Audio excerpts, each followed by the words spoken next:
사람은 누구에게나 기억하는 어릴 적 추억이 있을 것입니다. 아름다운 추억이 있을 것이고 별로 기억하고 싶지 않은 추억도 있을 것입니다. 저에게도 이런저런 기억되는 것들이 있는데 그 중에 기억되는 것 하나를 여러분에게 소개하려고 합니다. 제가 어렸을 때 기억하는 것 중에 하나가 음식을 먹으면 잘 체했던 것으로 기억합니다. 좋은 추억은 아니지만 50년이 지난 지금도 기억하고 있는 것은 그만큼 그때 상황이 강한 인상으로 제 머리에 기억되기 때문입니다. 음식을 먹으면 잘 체했던 저는 기름진 것이나 비유가 상하다고 느끼는 음식은 못 먹었고, 고기를 먹어도 비계가 아닌 살코기만 가려 먹어야 했습니다. 그러던 어느 날 저는 무엇 때문인지 모르지만 입맛을 잃어 아무것도 먹지 못하는 상태가 되었습니다. 지금이 아프면 병원으로 달려가면 되지만 시골에서 성장했던 저는 그럴 수가 없었습니다. 아무것도 못 먹고 힘들어하는 저에게 지금은 천국 가신 제 어머니께서 집 울타리 옆에 자라고 있는 녹색 식물인 익모초 잎을 따 작은 그릇에 담아 짓익인 다음 하얀 천으로 즙을 내 저에게 주시면서 매우 쓰지만 먹으면 밥맛이 돌아올 것이라고 말씀하시면서 주시는 것이었습니다. 어머니께서는 익목초가 어느 정도 쓰다는 것을 아시기 때문에 저에게 건네주시면서 걱정 아닌 걱정을 하셨습니다. 어머니 손에서 건네받은 후 입에 대는 순간 도저히 마실 수가 없었습니다. 그러나 제 눈앞에서 써도 먹어야 한다는 어머니의 간절한 모습에 저는 겨우겨우 그 쓰디쓴 익목초를 마실 수밖에 없었습니다. 쓰디쓴 익목초를 겨우 마시자 어머니 한 손에 들려있던 사탕 하나가 제 입으로 쏙 들어오는 것이었습니다. 익목초즙을 마실 때는 너무 써 먹는 것 자체가 힘들었는데 놀라운 사실은 그 쓰디쓴 익목초를 먹자 잃어버렸던 입맛을 되찾게 되었습니다. 그래서 어른들이 말씀하시기를 쓰디쓴 약이 몸에 좋다고 하시나 봅니다. 쓰디쓴 익목초를 먹어야 하는 제 모습을 보고 미안하게 생각하시지 않으셔도 되는데 저희 어머니께서는 미안해 하셨던 모습을 지금도 제가 선하게 그려봅니다. 저희 어머니께서 입맛을 잃은 저에게 쓰디쓴 익목초를 주셨던 것처럼 저도 오늘 여러분에게 쓰디쓴 익목초를 드리려고 합니다. 바로 헌금에 대한 설교입니다. 사실 헌금 설교는 종종 해야 됩니다. 왜냐하면 헌금은 하나님께서 말씀하신 복음이기 때문에 그렇습니다. 그런데 헌금 설교는 설교를 하는 자나 듣는 성도님들이나 불편한 기류가 형성되어 있는 것이 사실입니다. 그러나 고린도전서를 강의하는 지금 우리는 이 본문을 건너뛸 수가 없기 때문에 저는 오늘 쓰디쓴 헌금 선교를 할 수밖에 없습니다. 오늘 본문은 기근으로 어려움에 처한 예루살렘 교회가 사도 바울에게 자신들을 위해 헌금을 해주기를 요청합니다. 예루살렘 교회의 요청을 받은 사도 바울께서는 고린도 교회 성도들에게 기근으로 어려움에 처해 있는 예루살렘 교회 성도들을 위해 헌금할 것을 명령합니다.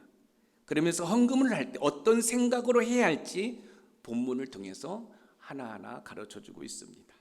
그럼 본문을 통해 어려움 가운데 있는 성도들을 위해 하는 헌금, 즉 구제헌금은 어떤 생각으로 해야 할지 살펴보면서 우리가 해야 하는 헌금에 대한 바른 생각을 할 수 있는 은혜로운 시간이 되기를 소망합니다.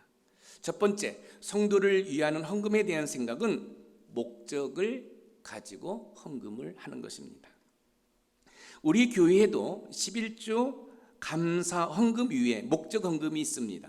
목적 헌금은 목적에 따라 사용됩니다. 건축 헌금, 차량 헌금, 선교 헌금, 장학 헌금, 버스 헌금 등입니다. 오늘 본문에 보면 사도 바울께서 고린도 교회 성도들에게 성도를 위하여라는 말을 통해 기근으로 힘든 상황 가운데 있는 예루살렘 교회 성도들을 위해 목적 헌금을 할 것을 명령하고 있습니다. 오늘 본문 고린도전서 16장 1절 말씀을 읽어보겠습니다. 시작. 성도를 위하는 연보에 관하여는 내가 갈라디아 교회들에게 명한 것 같이 너희도 그렇게 하라. 성도를 위하는 연보에 관하여는, 이 연보는 헌금을 말하는 겁니다. 사도 바울께서 갈라디아에 머물고 있을 때 예루살렘 성도들로부터 자신들을 도와줄 것을 요청을 받았고, 사도 바울께서는 약 1년 가까운 시간 동안 고린도 교회 성도들에게 기근으로 어려움 가운데 있는 예루살렘 교회 성도들을 위한 헌금을 할 것을 명령을 합니다. 우리가 헌금을 할 때 11조, 감사 헌금 등 외에 목적을 가지고 해야 할 헌금들이 여러분 있습니다. 우리 교회도 태풍 피해를 입은 분들을 돕기 위해서, 또는 세월호가 침몰했을 때 우리가 헌금을 모아서 여러분 기탁한 적도 있습니다. 고린도 교회는 유대인들로 구성된 예루살렘 교회로부터 영적인 도움을 받고 있어요. 사실 이 고린도 교회는 이방인들로 구성이 되어 있고, 예루살렘 교회는 유대인들로 여러분 구성이 되어 있습니다. 이 고린도 교회는 그 유대인들로 구성된 예루살렘 교회로부터 영적인 도움을 받았어요. 이제는 이 고린도 교회가 이 예루살렘 교회 성도들에게 육적인 물질로 도움을 받은 것을 보답해야 할 그런 시점이 다가온 것이지요. 저와 여러분들이 하나님으로부터 받은 은혜가 고난 가운데 있는 성도들에게 흘러갈 수 있다면 그것처럼 아름다운 일이 없을 것이라고 생각합니다. 하나님께서 다른 사람보다 더 많은 것을 나에게 주신 이유는 뭘까요? 그것은 내가 받은 은혜가 힘들고 어렵게 살아가는 이웃들에게 흘러가도록 그 물질을 주신 것은 아닐까요? 나를 통해 이웃에게 하나님의 은혜가 흘러간다면 그것은 하나님의 기쁨이요, 또 우리에게는 큰 은혜가 될 줄 믿습니다. 고린도후서 9장 8절 말씀을 우리 읽어봅니다. 시작. 하나님이 능히 모든 은혜를 너희에게 넘치게 하시나니 이는 너희로 모든 일에 항상 모든 것이 넉넉하여 모든 착한 일을 넘치게 하게 하려 하심이라. 모든 착한 일을 넘치게 하려 하심이라. 자, 하나님께서 하나님을 믿는 백성들에게 은혜가 넘치도록 주신 이유가 뭘까? 그것은 나만 배부리 먹고 나만 잘 살라고 주신 것이 아니라 그 은혜가 힘들고 어려운 사람들에게 흘러갈 수 있도록, 착한 일을 할 수 있도록, 지금 우리가 세상 속으로라는 타이틀을 가지고 우리가 관계 전도를 하려고 노력하고 있지 않습니까? 맞습니다. 우리가 받은 은혜가 여러분들을 통해서 세상 속으로 흘러가는 은혜가 있기를 주님의 이름으로 축원드립니다. 그래서 잠언 기자는 가난한 자를 불쌍히 여기는 것은 여호와께 여러분 구워주는 것이라고 이야기를 합니다. 잠언 19장 17절 말씀을 읽어봅니다. 시작. 가난한 자를 불쌍히 여기는 것은 여호와께 구워드리는 것이니 그의 선행을 그에게 갚아주시리라. 여호와께 구워드리는 것이니, 구워준다는 것은 다시 갚아준다는 의미가 있습니다. 저와 여러분들이 하나님으로부터 받은 은혜를 가난하고 힘든 이웃에게 흘려보낼 때 하나님께서 대신 갚아주시겠다라고 약속을 하고 계십니다. 우리 교회가 반찬 나눔이라든지 바포 행사라든지 집 고쳐주기, 쌀 나눔, 연탄 나눔 등을 꾸준히 해온 것은 하나님께서 우리에게 요구하시는 것이기 때문에 우리가 순종을 한 것입니다. 그런 이유로 제가 종종 이런 말씀을 드리죠. 공부해서 남주자. 여러분, 유대인의 어머니와 한국의 어머니들은 자식들을 가르치는데 남다른 열심을 가지고 있지만 공부를 왜 해야 하는지에 대한 목적의식은 너무너무 다릅니다. 한국의 어머니들은 공부하라고 할 때 뭐라고 얘기하죠? 너 잘 되라고 공부하라는 거야. 그런데 유대인의 어머니는 그렇게 얘기하지 않는다고 합니다. 내가 잘 돼야 남을 줄 수 있지, 남에게 베풀 수 있지. 저는 우리 높은산 샘물교회 모든 어린 친구들이, 또 꿈땅 친구들이 공부해서 남주는 은혜가 있기를 소망합니다. 어른들은 하나님의 은혜와 복을 받아서 그 은혜와 복이 여러분 우리 이웃들에게 흘러가는 은혜가 있기를 주님의 이름으로 축원드립니다. 고난 가운데 있는 이웃이나 성도를 위한 목적 헌금을 해야 할 때 기억해야 할 것이 있습니다. 그것은 앞에서 말씀드렸던 것처럼 가난한 자를 불쌍히 여기는 것은 여호와께 구워드리는 것이라고 했던 것처럼, 여러분 힘든 성도를 위해서 우리가 목적 헌금을 할 때에는 그 헌금을 하는 그 모든 관계가 그 사람과의 관계가 아니라 하나님과의 관계라는 사실이에요. 여러분들 이 사실을 꼭 기억하셔야 돼요. 저는 제가 목회를 하면서 우리 교회의 아름다운 모습들을 제가 많이 보았습니다. 그 가운데 하나가 뭐냐면, 아마 그분은 제가 그 사실을 안다는 사실을 모를 거예요. 선생님 가운데 우리 아이들이 춥게 잠바를 입고 오면 정말로 고급 브랜드의 잠바를 사서 입혀주는 모습을 제가 보았어요. 여러분 그것처럼 아름다운 모습이 어디 있을까요? 여러분 그런 메이커의 옷은 20만 원 더 줘야 살 수 있는 옷들입니다. 왜 하나님께서 우리에게 은혜를 주실까요? 그것은 뭐냐면 우리를 통해서 하나님의 은혜가 이웃에게 흘러가도록 하기 위해서 그런 거예요. 여러분 우리가 지금도 반찬 나눔을 하고 계속해서 그런 일들을 하려고 하는 이유가 무엇일까요? 바로 하나님의 속감정을 우리가 이루어가기 위해서 그런 것입니다. 사실은 매달 첫 주 토요일 날 삼계탕으로서 이 지역 주민들을 섬기려고 우리가 다 계획을 세웠다가 코로나가 오는 바람에 우리가 잠시 멈췄습니다. 여러분 교회는 여러분 투자 가치가 없는 곳에 여러분 물질을 쓰는 것인 줄 믿으시기 바랍니다. 교회는 영리 목적으로 사업을 하면 안 돼요. 저는 우리 높은산 샘물교회 모든 성도들이 사업도 잘 되고 또 직장에서 승진해서 여러분들이 귀한 헌금을 하면 여러분 그 헌금을 가지고 사업성이 없는, 그러니까 우리가 은혜를 베풀면 그분들이 우리에게 갚을 수 없는 그런 일들을 많이 하는 은혜가 있기를 주님의 이름으로 축원드립니다. 그래서 여러분 이 가난한 자를 불쌍히 여기는 이 모든 행위는 사람과 사람의 관계가 아니라 우리와 하나님의 관계예요. 아니 목사님 우리가 사람한테 베푸는데, 아니에요. 하나님께서 이렇게 말씀하시고 있어요. 뭐예요? 여러분 가난한 자를 불쌍히 여기는 것은 여호와께 구워드리는 것이다. 여러분 우리가 구제 헌금을 하는 거, 이 모든 것은 우리와 그 사람과의 관계가 아니라 우리와 하나님과의 관계예요. 그것은 구워주는 것이다. 구워준다는 것은 언젠가는 갚아준다는 거지요. 여러분 우리가 이렇게 이웃을 위해서 뭔가 할 때, 어떤 목적 헌금을 할 때에는 이 목적 헌금은 하나님과 나와의 관계인 것을 여러분들이 기억하시기 바랍니다. 사도행전 20장 35절 말씀을 우리 같이 읽어봅니다. 시작. 범사에 여러분에게 모본을 보여준 바와 같이 수고하여 약한 사람들을 돕고 또 주 예수께서 친히 말씀하신 바 주는 것이 받는 것보다 복이 있다 하심을 기억하여야 할지니라. 수고하여 약한 사람들을 돕고 주는 것이 받는 것보다 복이 있다. 여러분 성도나 이웃을 위해 목적 헌금을 해야 할 때가 있습니다. 이때 하나님의 은혜가 나를 통해서 이웃들에게 흘러갈 수 있도록 할 때 그것이 우리의 은혜와 복이 되는 줄 믿으시기 바랍니다. 제가 늘 말씀드리잖아요.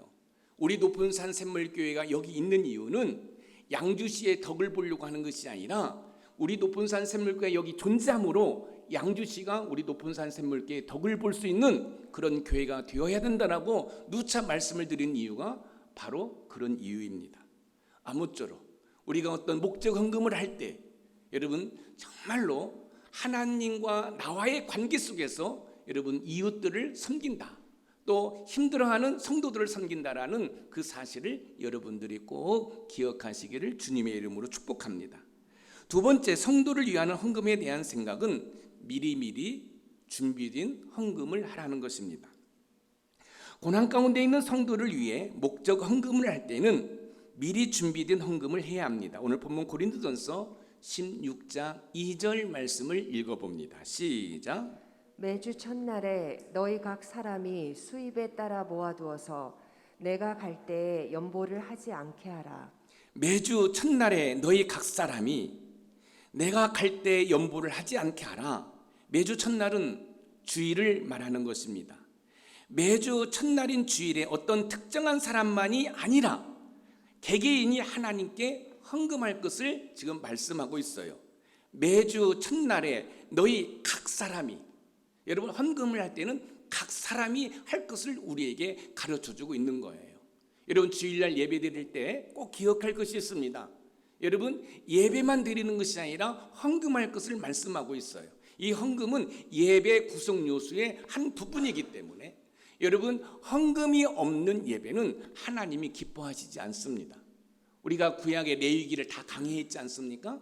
그런데 여러분 재물이 없는 여러분 제사는 하나님이 흡양하지 않아요. 받지 않아요. 그렇기 때문에 여러분들이 꼭 기억해야 할 것은 예배 드릴 때는 여러분 헌금이 있어야 된다는 거예요. 그래서 우리가 목장 모임할 때 미랄 헌금을 하지 않습니까? 그 미랄 헌금을 교회의 수입으로 잡지 않고 다 이웃상으로 여러분 우리가 밖으로 나가는 이유가 바로 거기에 있는 거예요. 각 사람이 수입에 따라 모아두어서 여러분 헌금은 즉흥적으로 하는 것이 아니라 집에서부터 미리 준비된 헌금을 해야 됩니다. 헌금은 인색함이 없이 자원하는 마음으로 드려야 하는데 헌금 바구니가 자기 앞에 올 때 허겁지겁 드리는 것을 방지하기 위해서 우리 도폰산샘물교회는 헌금 바구니를 돌리지 않고 여러분 저 예배당 입구에 헌금함을 놓고 들어오면서 마음과 정성을 하나님 앞에 먼저 드린 다음에 예배당에 들어올 수 있도록 한 것입니다. 사도 바울께서는 자신이 고린도 교회를 방문했을 때 헌금을 하지 말라라고 말씀하고 있습니다. 이 말씀은 고난 가운데 있는 성도들을 위해서 헌금을 할 때에는 미리 준비된 헌금을 할 것을 우리에게 가르쳐주고 있지요. 마태복음 6장 19절에서 21절 말씀을 우리 읽어봅니다. 시작. 너희를 위하여 보물을 땅에 쌓아두지 말라. 거기는 좀과 동록이 해하며 도둑이 구멍을 뚫고 도둑질하느니라. 오직 너희를 위하여 보물을 하늘에 쌓아두라. 거기는 좀이나 동록이 해하지 못하며 도둑이 구멍을 뚫지도 못하고 도둑질도 못하느니라. 내 보물 있는 그곳에는 내 마음도 있느니라. 너희를 위하여 보물을 땅에 쌓아두지 말라. 내 보물이 있는 그곳에는 내 마음도 있느니라. 헌금은 누구를 위해서 하는 게 아니에요. 헌금은 나를 위해서 한다라고 분명히 여러분 말씀은 가르쳐주고 있어요. 너희를 위하여. 이 너희가 누구예요? 바로 나를 위하여. 여러분 헌금은 여러분 하나님을 위해서 하는 게 아니에요. 다른 사람을 위해서 하는 게 아니에요. 나 스스로를 위해서 한다는 사실을 여러분들이 꼭 기억하시기 바랍니다. 우리는 헌금을 할 때 누구를 위하여 하는 것이 아니라 나 스스로를 위해서 한다는 것이지요. 마치 우리가 은행에 돈을 예금할 때 누구를 위해서 하나요? 여러분 나를 위해서 은행에 예금하지요. 그리고 내가 필요할 때 찾아 쓰지요.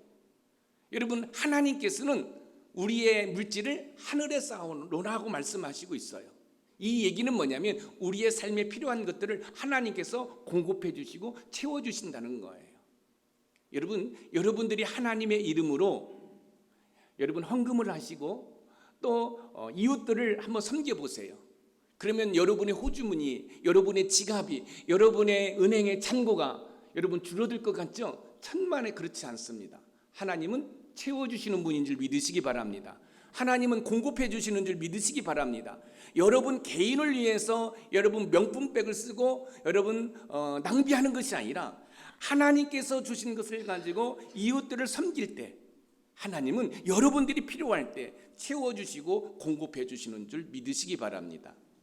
사실은 제 설교 원고에 없지만 지금 성령의 감동하심으로 제가 여러분한테 이런 간증을 드리면 어떨까요? 여러분 우리 목사님들도 놀래요. 여러분 저희가 지금 뭐예요?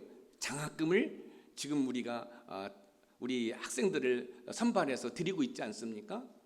여러분 여기 있는 김 목사도 김 목사 나름대로 여러분 그런 일들을 하고 있어요.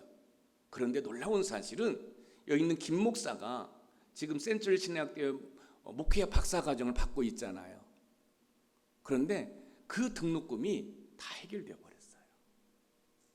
또한 제가 지금도 한 10년 가까이 됐는데 국민일보에서 4차원 영성을 그 세미나 최고과정 공부할 때도 사실은 그때 개척한 지 얼마 안 되었기 때문에 또 건축하고도 힘든 상황이기 때문에 제가 그를 공부할 수가 없었어요. 그런데 모 권사님이 저에게 공부할 수 있는 그 학비를 주셨어요. 그런데 제가 장학금을 받았어요. 그래서 제가 기억으로는 110만 원인가를 받았는데, 여러분 그 장학금을 받은 것은 그 권사님이 알지 못하거든요. 그런데 제가 그 권사님한테 제가 장학금 받았습니다. 그리고 다시 그 권사님한테 돌려줬는데, 그 권사님께서 말씀하신 내용이 너무 충격적인 거야. 목사님, 제가 목사님에게 학비 드리고 제가 얼마가 필요했는데 목사님이 장학금으로 그 돈을 돌려주셨어요. 여러분, 이게 우연일까요? 하나님의 은혜입니다. 여러분, 그래서 제가 지금 센트럴 진학대학원 목회학 박사과정에 여러분 6학기 여러분 그 학비가 우리 성도들이, 우리 권사님, 우리 집사님들이 그냥 다 해결해 주신 거예요. 목사님, 제가 하겠습니다. 제가 하겠습니다. 제가 공부를 하면서 제가 그런 간증을 했어요. 근데 저희 교회보다 몇 배 사이즈가 큰 목사님이 부러워하는 거예요. 어떻게 그럴 수 있느냐는 거지요. 왜 그럴까요? 여러분, 하나님의 이름을 할 때, 하나님께서는 필요할 때 우리를 공급해 주시고 채워주시는 분이라는 것을 다시 한번 느끼게 하는 거예요. 사랑하는 성도 여러분, 헌금은 누구를 위해서 하는 게 아니에요. 나를 위해서 하는 거예요.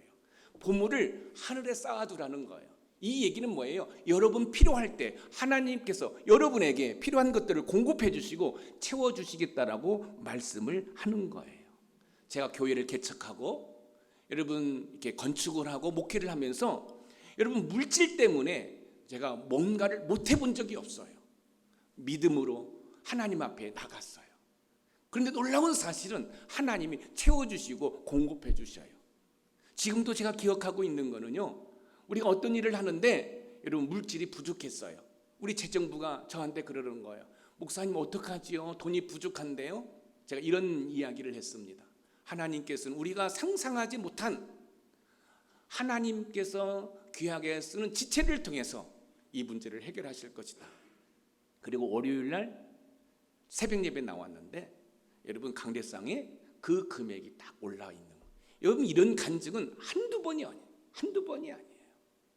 사랑하는 성도 여러분, 물질은 나를 위해서 한다는 사실을, 헌금은 나를 위해서 한다는 사실을 여러분들이 꼭 기억할 필요가 있습니다. 헌금은 마치 은행에 예금을 하는 것처럼 하늘에 쌓아두는 것입니다. 그리고 필요할 때 우리의 필요를 채우시는 하나님을 경험하게 되는 줄 믿으시기 바랍니다. 헌금은 누구를 위한 것이 아니라 나를 위한 것이라는 사실을 기억하시기 바랍니다. 고난 가운데 있는 성도들을 돕기 위한 목적 헌금도 결국 나를 위한 것입니다. 내가 고난 가운데 있는 성도들을 위해 헌금을 하잖아요. 그러면 그 사람이 잘 된 다음에 내가 또 고난 가운데 있을 때 그분이 나를 도울 수도 있지만 그렇지 않습니다. 하나님이 나를 도우시는 줄 믿으시기 바랍니다. 그래서 이 헌금의 관계는 나를 위한 관계고 하나님과의 관계 속에 있다는 사실을 여러분들이 꼭 기억하시기 바랍니다.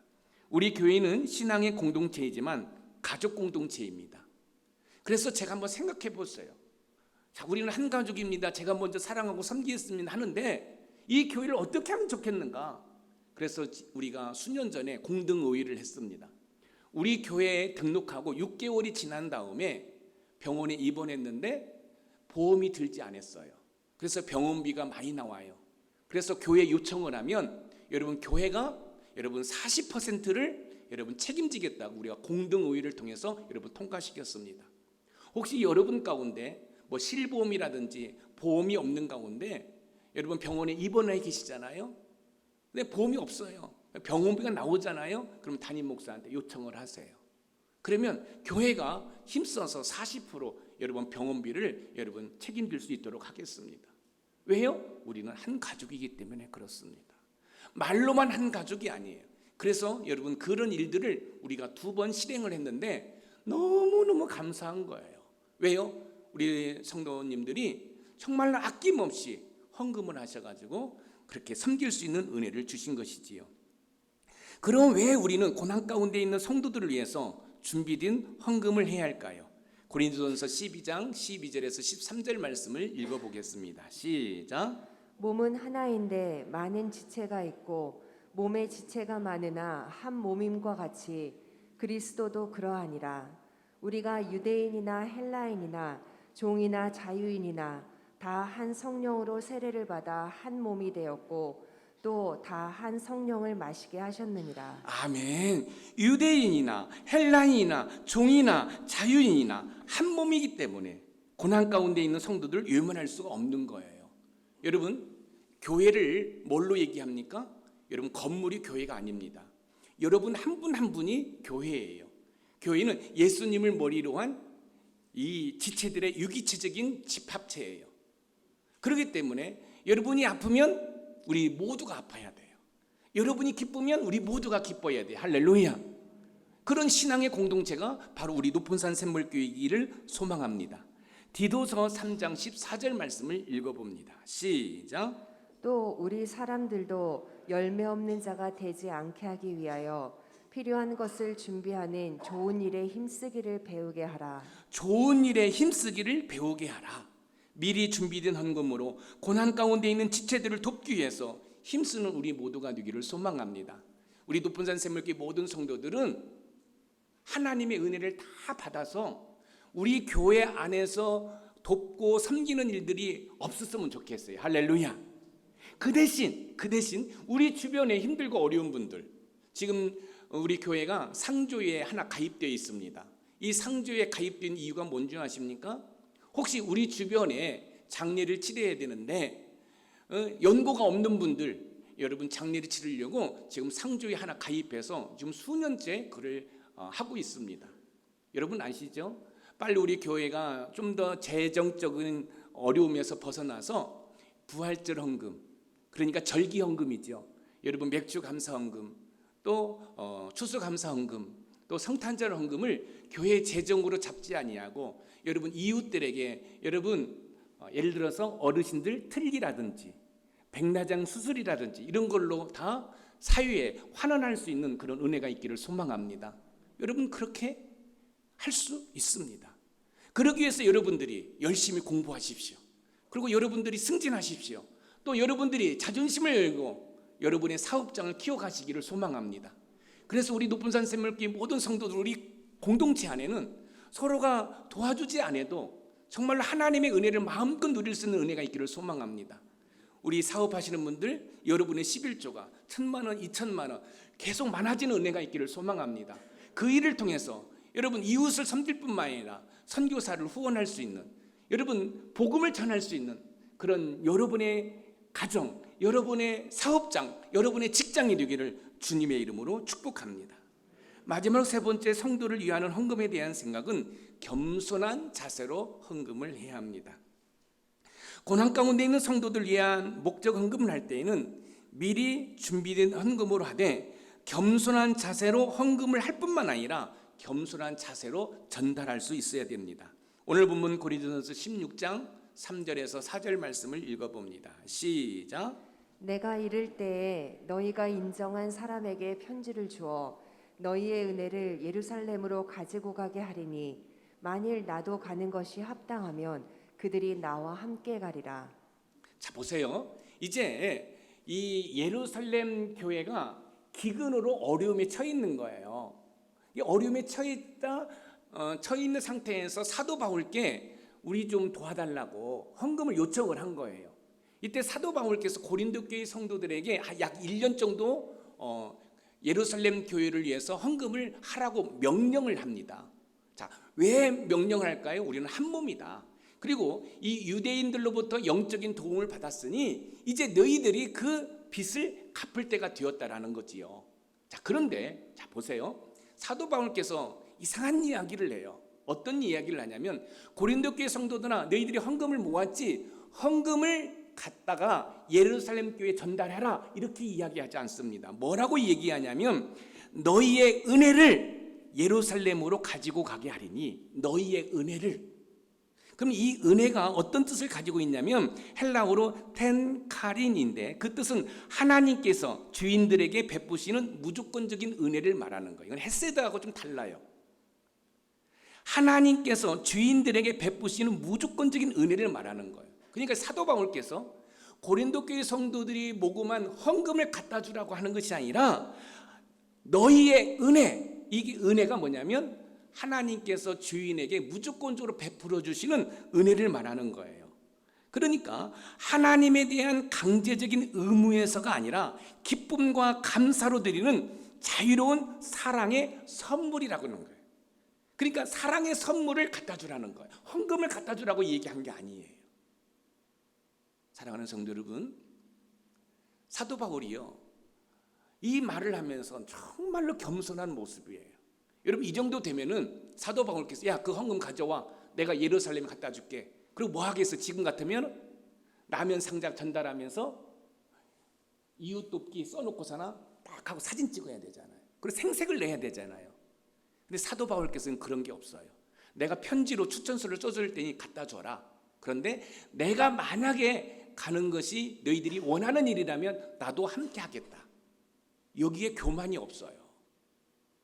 여러분, 이제 잠시 후에도 말씀을 드리겠지만 뭔가 전달하면서 사진을 찍고 그것을 뭐해요? 교회 홍보용으로 야, 교회가 이런 일을 한다. 우리 교회는 이런 일을 한다. 여러분, 홍보하는 거. 여러분, 저희 교회는 그렇게 해본 적이 없습니다. 왜요? 잠시 후에 말씀드리겠지만 하나님께서는 우리에게 말씀하시기를 오른손이 하는 일을 왼손이 모르게 한 거예요. 저는 우리 높은산 샘물교회가 정말로 겸손함으로 그런 일들을 감당하는 은혜가 있기를 소망합니다. 여러분, 제가 교회를 개척하고 지금 건축을 2번 했습니다. 그렇죠? 여러분, 작정헌금 한 번도 하지 않았습니다. 그뿐만 아니라 우리가 임직식을 계속해서 해왔고 5월 14일 날 우리는 또 임직식을 합니다. 장로님 얼마, 안수집사님 얼마, 권사님 얼마 해본 적이 없습니다. 단 10원도 여러분 교회가 헌금을 강요해 본 적이 없습니다. 왜일까요?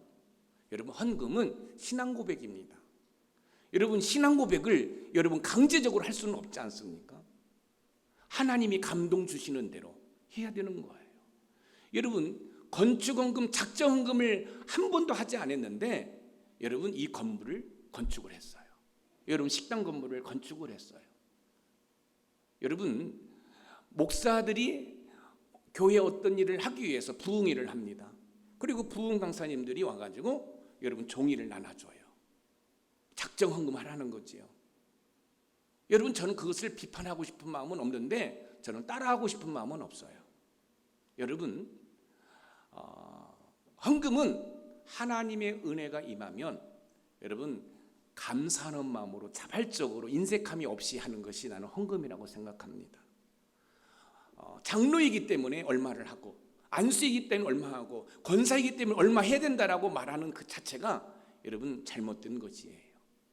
그래서 이번에 5월 14일 임식식 때도 여러분 우리 임직자들이 돈 내는 거 없습니다. 자기들이 돈 모아서 성도들에게 또 자기를 찾아오는 분들에게 식사 대접만 그분들이 할 것이지 모든 경비는 교회가 다 합니다.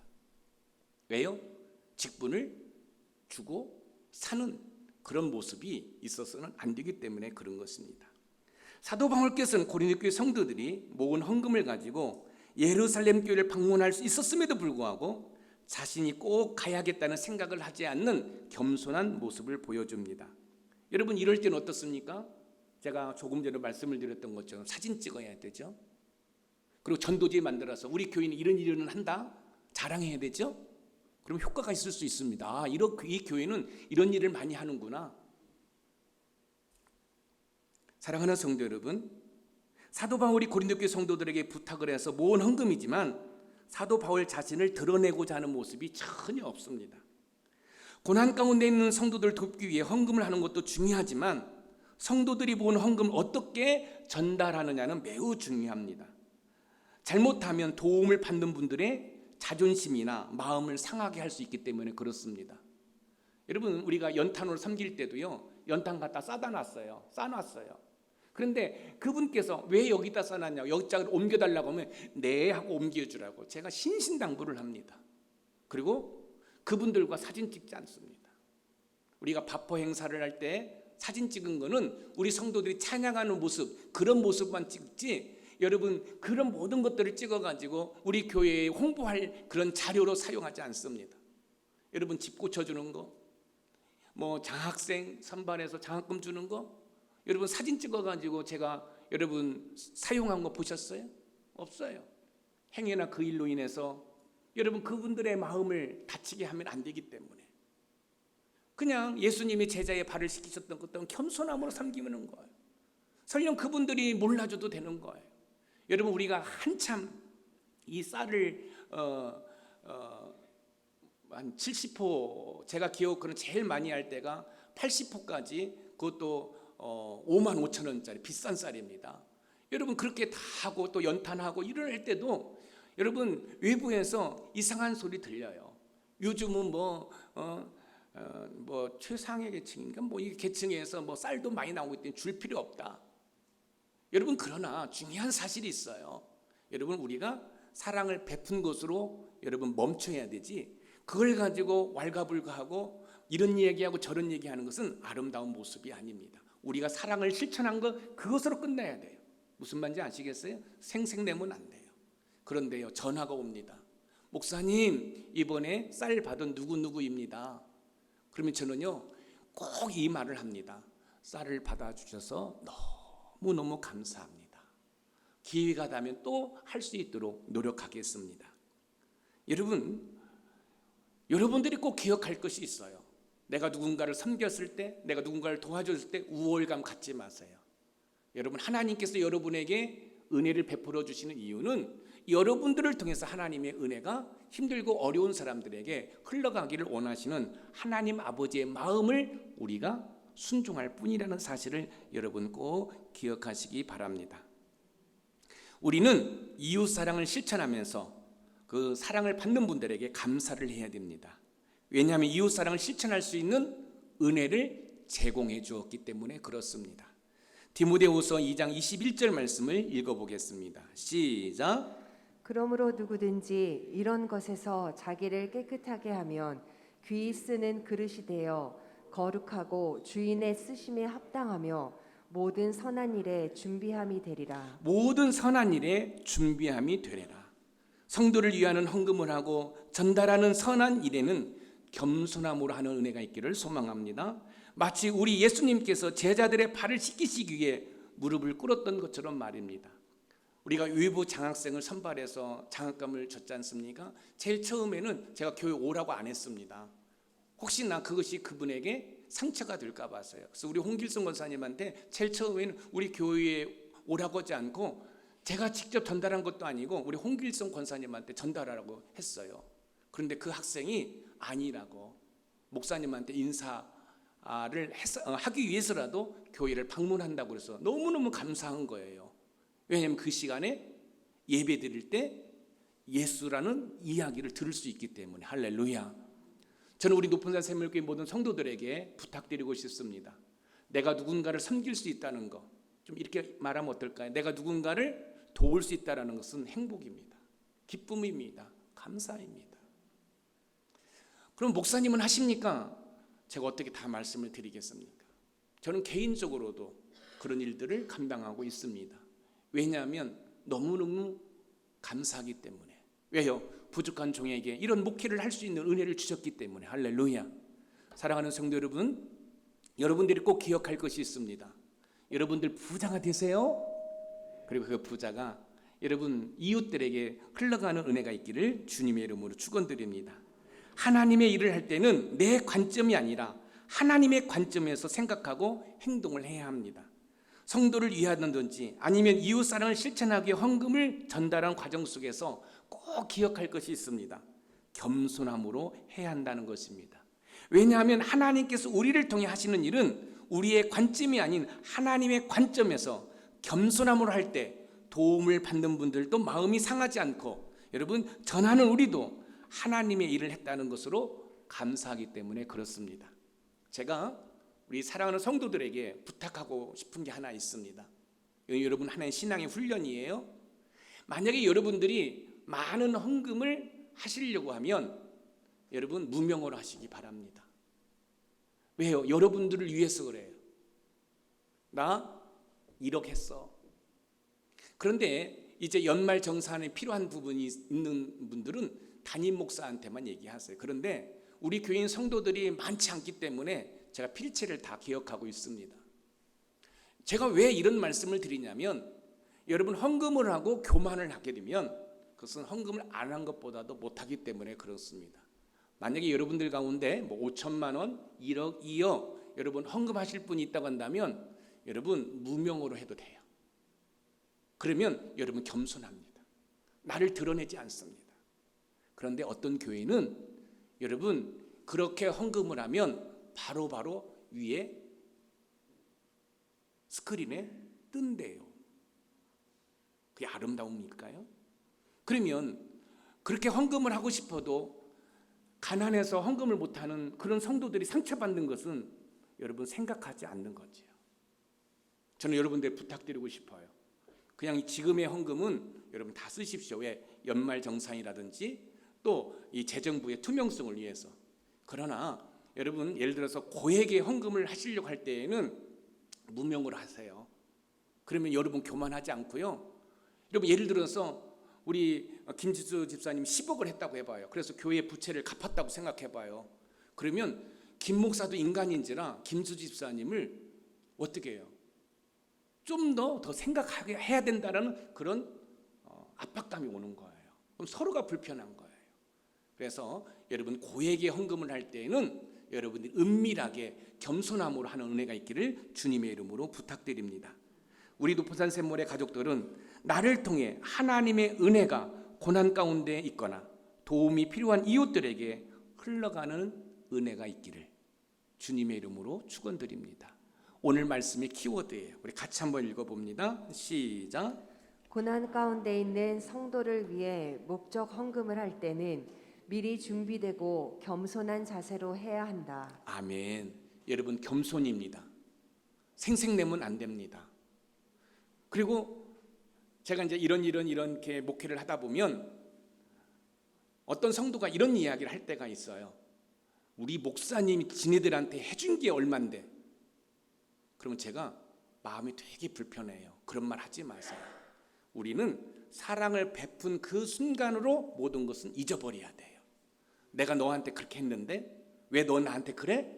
그것은 뭐예요? 하나의 거래가 되는 거예요. 절대 여러분 그렇게 믿음 생활하지 마세요. 여러분들이 누군가를 섬겼다고 한다면 섬길 수 있는 은혜를 주신 것도 하나님입니다. 아멘. 섬길 수 있는 능력을 주신 것도 하나님입니다. 하나님께 영광 돌리세요. 그러면 하나님께 구워준 것이기 때문에 하나님께서 대신 여러분들에게 갚아주시는 줄 믿으시기 바랍니다. 이런 영적인 진리를 여러분이 아신다고 한다면 내가 누구한테 여러분 선함으로 베풀었다고 해서 또 그분이 어떤 행동을 한다고 해서 서운할 필요가 없어요. 왜요? 여러분 이 헌금이라는 것, 이 구제라는 것은 사람과 사람의 관계가 아니라 나와 하나님과의 관계, 하나님께 구워드리는 거예요. 할렐루야. 그런 마음으로 겸손하게 우리의 이웃들을 섬길 수 있는 우리 높은 산 샘물의 모든 가족이 되기를 주님의 이름으로 축복합니다.